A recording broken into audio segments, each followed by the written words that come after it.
Okay, so I wanted to do this recipe again because it was actually one of my original ones and I therefore didn't have the videos. So I'm going to make it because I'm needing it for my pizza base this evening, and I also used the last batch that I had in the freezer, which is a really handy sauce to have to throw on like pasta when you just can't be bothered cooking.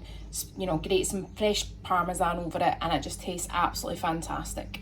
So you're going to need a kilogram of tomatoes. I'm using vine tomatoes, and make sure that you keep the stalk or you buy one with the stalk because you get a lot of the fragrance from that. Salt, I use Maldon salt, definitely recommend. A whole garlic bulb, salted butter, olive oil, you can use rapeseed oil as well, fresh basil, fresh thyme and some black pepper. So let's get started.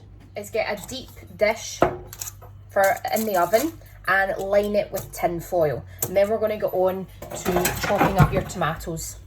Quartering them and then halving each quarter is like what I like to do. And whilst you start chopping your tomatoes, preheat your oven to 200 degrees. I want you to retain the stalks. So don't throw these out. We're going to throw these into the dish with the tomatoes as well. But what I like to do is quarter them and then half, like that.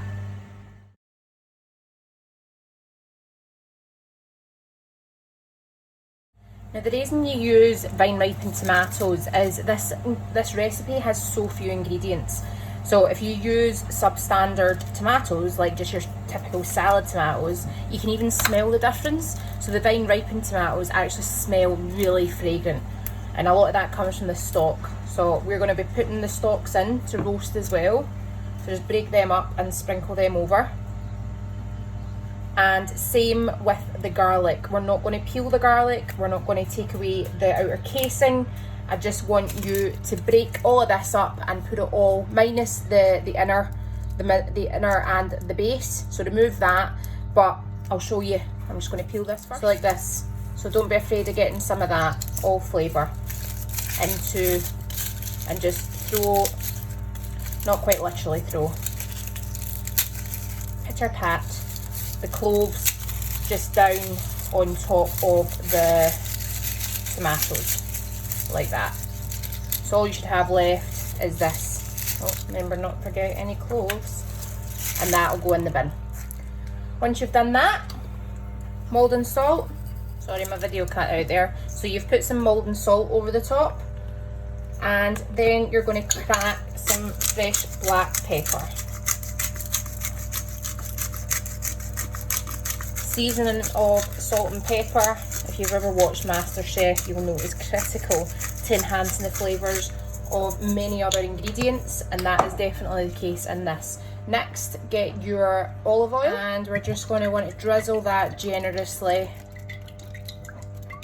over your tomatoes.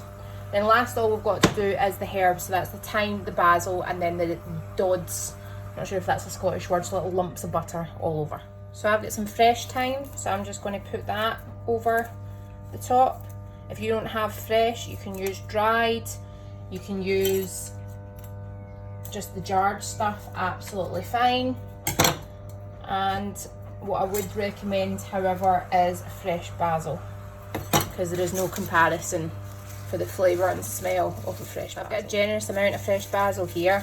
We're just going to roughly tear it, and that just gets some of the smells going as well, and throw that on top. And next and last is your butter. And all you're going to do is get your butter and a spoon and dod a few generous dollops, see, dod and dollops kind of go together, onto your tomatoes. There we go. And we're going to put that in the oven, which has been preheated to 200 degrees.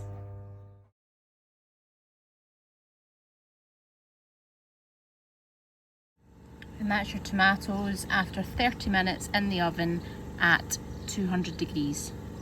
What we're going to do is let that cool down, and then we're going to stick it all in a blender.